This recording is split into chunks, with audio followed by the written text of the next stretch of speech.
Hello les filles, on se retrouve aujourd'hui dans une toute nouvelle vidéo. Donc aujourd'hui, on se retrouve pour la vidéo baptême, comme vous avez pu le voir en titre. Aujourd'hui, je commence la première série de vidéos spéciales baptême. Parce que voilà, je vais vous partager au fur et à mesure mes petits conseils. Donc, on a enfin rencontré pour la première fois le prêtre avec mon chéri. On a choisi une date. Maintenant, je ne sais pas si vous savez, vous pouvez baptiser votre enfant le soir ou le samedi soir, c'est chez nous, ou le dimanche midi, donc toujours après la messe. Nous, avec notre chéri, avec mon chéri, avec mon chéri, on est parti sur le dimanche midi parce que voilà, on trouvait ça mieux pour un baptême. Et donc du coup, nous avons fixé enfin une date. Donc le baptême de Julia aura lieu le 3 juillet 2016. Donc on est hyper ravis. Donc on a passé notre premier entretien avec le prêtre où il nous a donné, j'ai oublié de vous l'apporter, un petit livre marqué mon baptême, pourquoi on fait baptiser bébé, enfin bébé ou enfant, pourquoi on fait baptiser notre enfant, ce qu'il faut qu'on retienne du baptême, comment choisir le parrain, comment choisir la marraine. Donc ça on a bien lu avec mon chéri. Et donc du coup il vous donne une feuille à remplir avec votre nom, prénom, ainsi que pour papa comme pour maman, parrain, marraine, s'ils sont baptisés, là où ils habitent, bref voilà.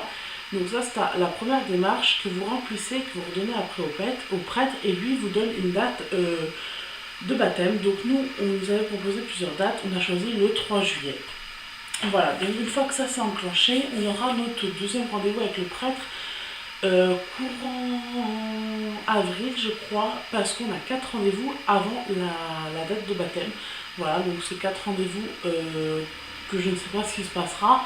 Donc ça je vous expliquerai au fur et à mesure de la série de baptême. On va commencer de suite parce que dit date dit forcément faire part. Donc à la foulée on a réservé la salle de fête qu'on voulait, donc elle est réservée, c'est nickel.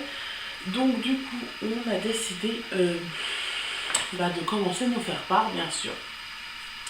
Et les faire-part sur internet c'est un peu le casse-tête parce que vous avez 1 million et 1 million de sites qui proposent tous plus ou moins la même chose mais à des tarifs totalement différents, ça faut le savoir. Donc moi je vous ai sélectionné 4 sites internet que j'ai trouvé. Et donc dans ces 4 sites il y en a un où j'ai pris les faire-part de ma fille, où je les ai commandés, voilà. Donc voilà. Donc on va commencer, je vous mettrai tous les liens des sites que je vous dis en barre d'infos. Donc on va commencer avec le site www.naissance.fr. Donc c'est un site donc de faire-part, de faire-part de mariage, du baptême, bref, nous c'était sur le thème du baptême. Donc les faire-part sont à peu près entre 63 à 65 centimes le faire-part. Alors vous allez me dire c'est peu cher. Mais si vous avez comme nous 90 personnes invitées, ça fait très très cher le faire-part. Donc bon, c'était pas... Donc voilà, donc, ça représente une très grosse somme.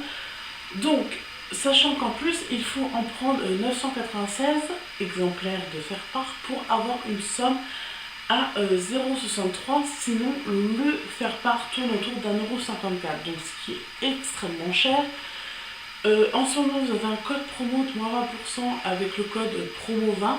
Voilà, donc je vous mettrai dans l'info si ça vous intéresse.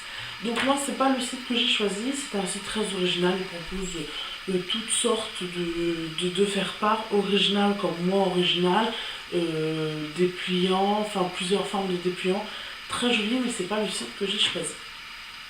Ensuite, j'ai été voir le site www.chouette-car.com.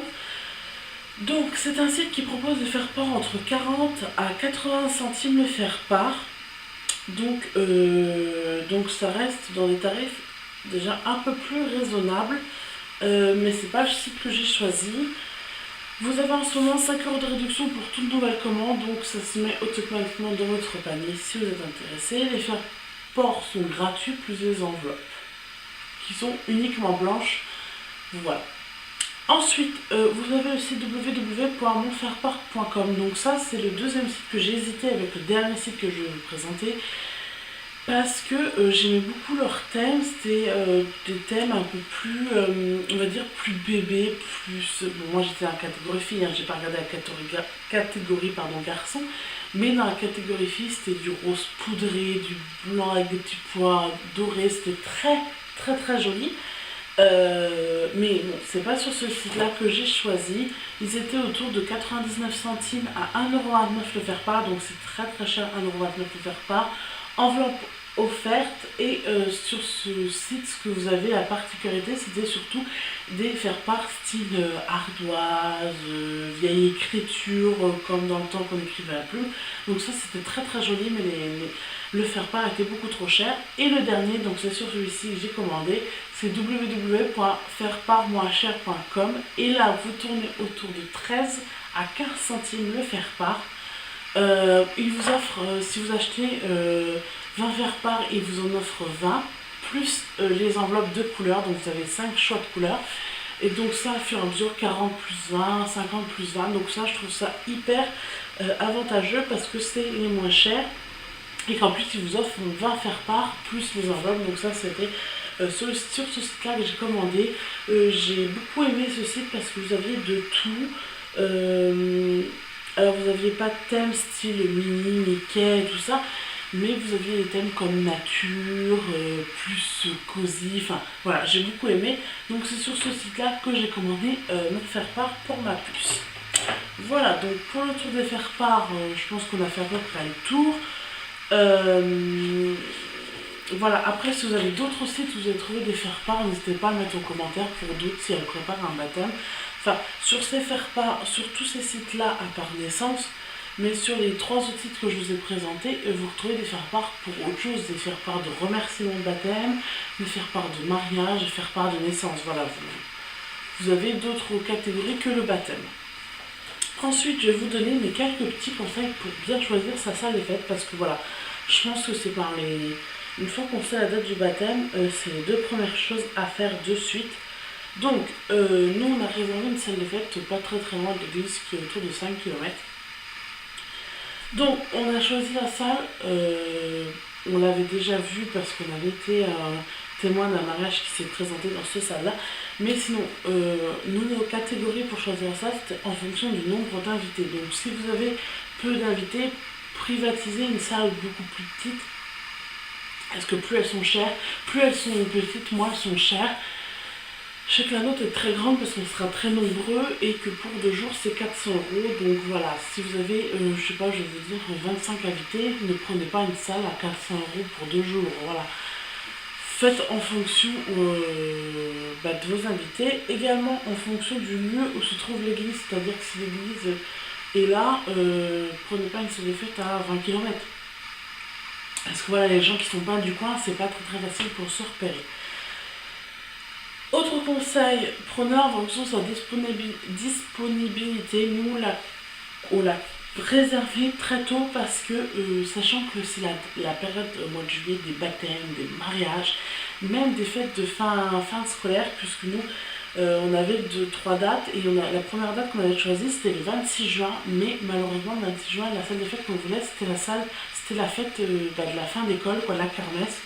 Donc voilà, faites-la, réservez-la beaucoup plus tôt pour voir la disponibilité. Donc nous on a pu réserver le 3 juillet, il n'y avait rien du tout, c'était parfait.